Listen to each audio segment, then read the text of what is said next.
Once upon a time, Vicki was trapped by the curse of her thoughts. It had her believing she was powerless, imperfect, and weak. Then one day, the curse started to lessen, and Vicki could see a little clearer. As each day passed, her thoughts improved until she broke free. She then began creating magic in her life. Now, Vicki is getting ready to marry her Prince Charming. This is her manifesting success story.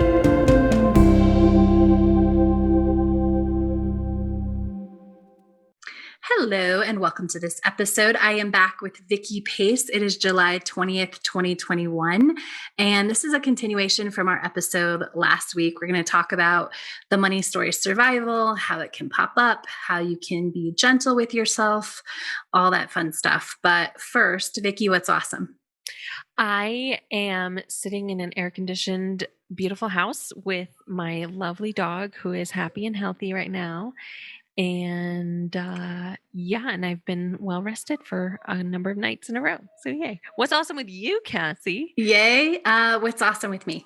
I manifested, I think, an amazing dog trainer in an interview earlier with Annie. So I'm super excited about that. It's all lining up. And just excited for the pool is being rented. So I'm in here interviewing my clients about their amazing lives while also making additional money. So that's always fun for me. Right? Obviously. I love it. Very cool. All right. So what is some cool evidence that you've gathered lately? I have met someone that is getting screen tested for a new Star Wars project and is in final talks about it, and said person has also invited me to red carpet premieres for his works coming out that will premiere, and also asked me to travel with him when he films on location, like in Croatia and Rome and all the places. So fun evidence. That is fun evidence. Oh my gosh, I love it. My cousin got proposed to July 4th. Yay! Yeah. That's amazing. Mm-hmm. Oh, that's such good evidence. Yeah. I love it. So what is the best manifestation you've had over the last couple months? I a free place to live with my best friend, so it's like extra amazing. Yay! Oh my gosh, yeah. It's so amazing on so many levels. I love it.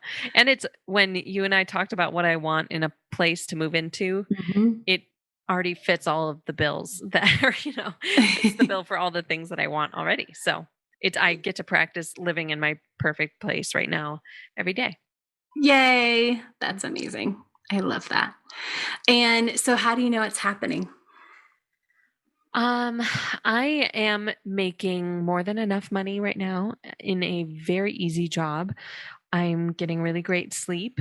I am receiving awesome, super fun, amazing gifts and receiving compliments every day. And I am getting paid to look at amazing views and to manifest money. Yay! That's awesome. I really love that. I'm getting paid to manifest money. I love that. Me too. So all of that is amazing. Money is flowing and you're manifesting. And one of the things that, I'm going to ask you. So what is something that you've grown through or overcome in the past couple months? I saw a big moment when my old money story was coming to play. And I caught it a lot sooner than I would have in the past. And I am still like growing and learning while I'm going through this breakup process too. Yeah. So amazing. Yeah. So let's talk about the money story. So your old money story, your patterns were survival, right? Mm-hmm. So for anyone listening, it's the most stressful story for sure. It's categorized by stress. Like really, if somebody is super stressed about money, generally their story is survival, because everything that's where you that's where you survive, but it's really what feels good before the enchanted circle, before you start changing your money story. When this is your money story, you do what I call hot potato money. So if you get $300, you probably spend $350 like the next instant. Or maybe if you know you're going to get $300, you spend $350 before the check even makes it, or the refund, or whatever it is. Because that is people with the money story survival.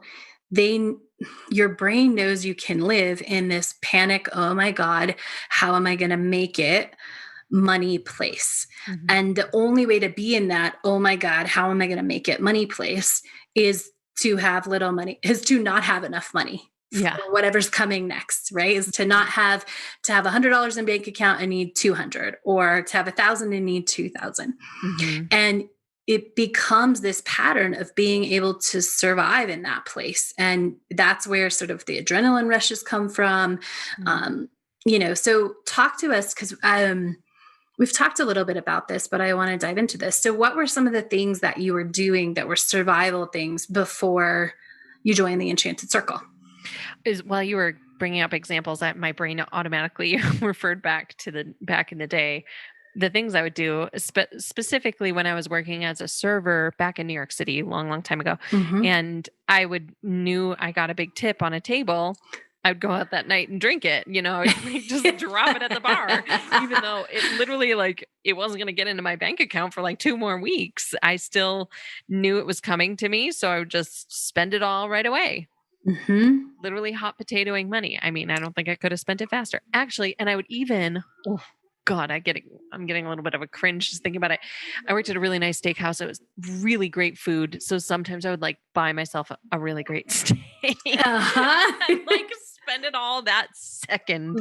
Right away. Yeah. Yes. Mm-hmm. So yeah, that was big hot potatoing money.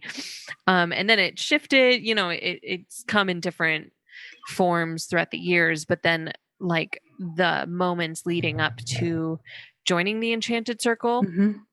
those weren't I guess they were extreme moments. They were like big hot potato money and lots of panic and stress and breakdowns, and they weren't even breakdowns. It was just panic attacks, because I wasn't breaking down and building anything back up. It was like just freaking out.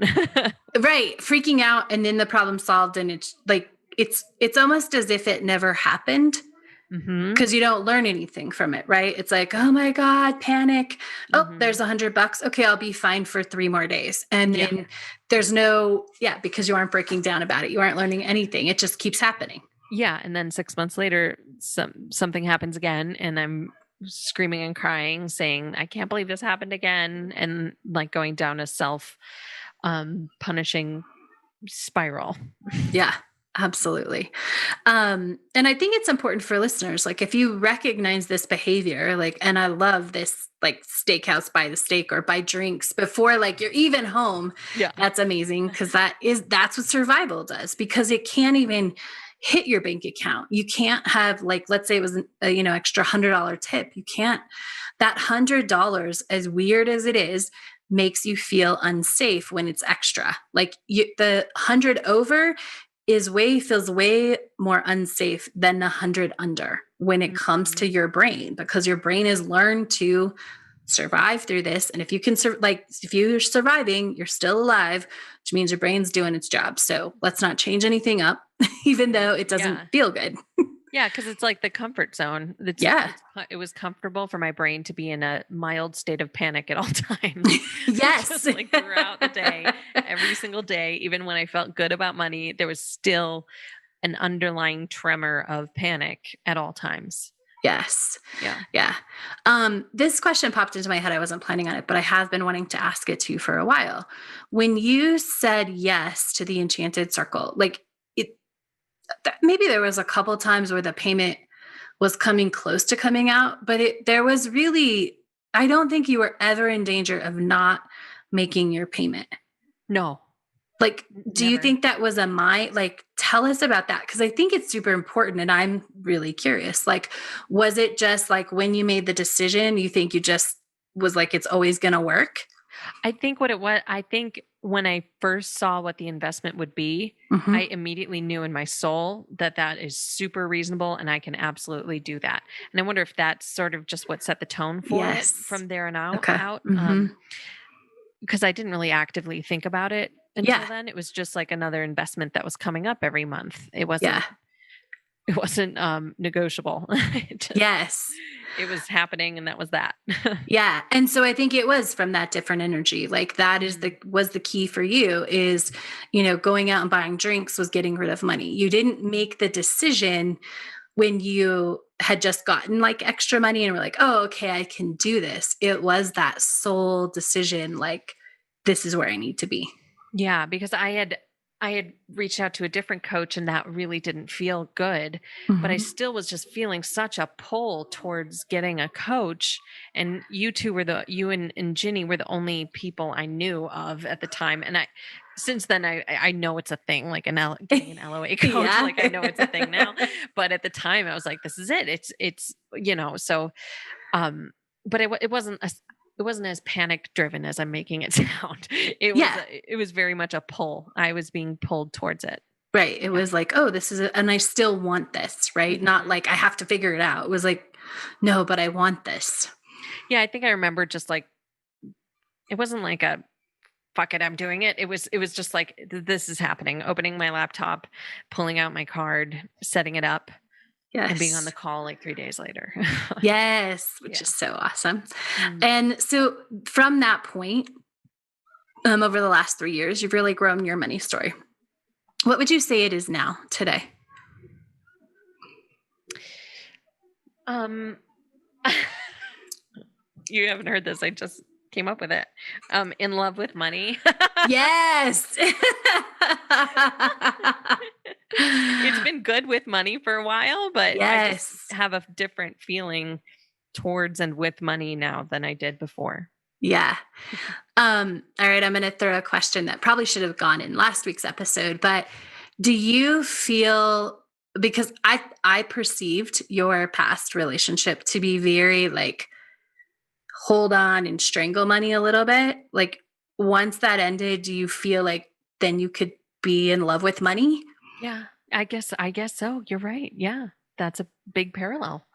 Mhm. Awesome. Yeah, and I don't like I yeah, my part like I was working so much with you to create my own money story. Hmm. Having someone else's money story involved the whole time, I didn't realize I knew it was affecting me. Who am I kidding? But I didn't realize it until you just said it. Now that, yeah, that I think this space has allowed me to love money. Yes. Hmm. Oh, yay. That's awesome. Yeah.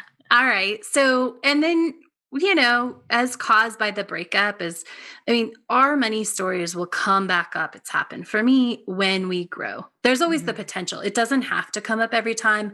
But what I want people to understand is it's not uncommon. It's not doing anything wrong. It is very common when we go to the up level, like that story comes up again because we have to get used to having more money. Like every time we have more money, we have to grow into that. And so, at the end, sort of in the middle of breaking up and different things, you sort of slipped back into these patterns of survival, right? Hmm. Yeah. Yeah. And um but it's so funny, even with all that the survivaling hot potatoing I did, I still saved $1,000 last month. Yay! Yeah. That's Yeah, awesome. I know. Yeah. But then like we had some coaching about it, like when the next month started, I was like, I it wasn't like I can't believe I let this happen again, but it was a little bit of that. But you brought my attention to if this had happened, a year, 6 months ago, how would it have gone differently?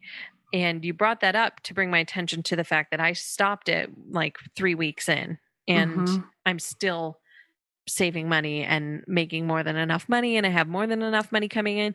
Whereas like a year, I mean, however long ago, I would have just kept going till the plane crashed and burned, and then I come to you crying. Right. So, Oh, mhm. explain that in a little more detail. Explain the difference. I get it, but I Yeah. want I want everyone to hear it. So in the past, I would hot potato my money and like essentially just throw it away and just get it out of my bank account as soon as quickly as I could.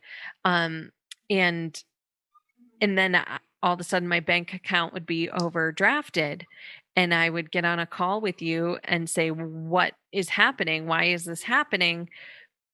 How do I fix this? Tell me, give me the magic spell to, like, Wingardium Leviosa, fix it. And and we had that was definitely my pattern that had happened. Mm-hmm.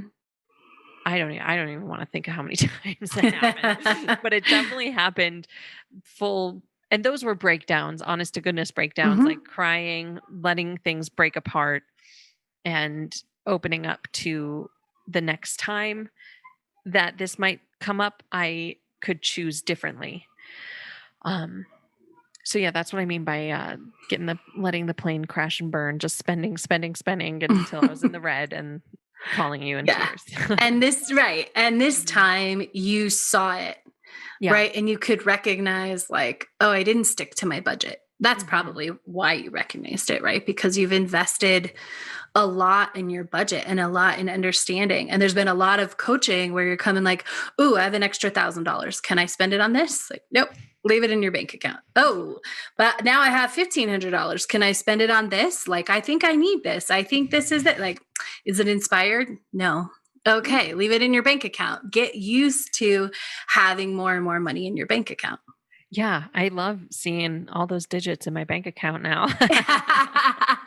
But yeah, the budgeting, it was all such a great growing, learning, growth process that I had to go through all those uncomfortable times, really get comfortable with budgeting and knowing what's coming in and out of my bank account at all times. Those are all things that help me get in tune with my instincts and my gut. And that awareness helped me be aware of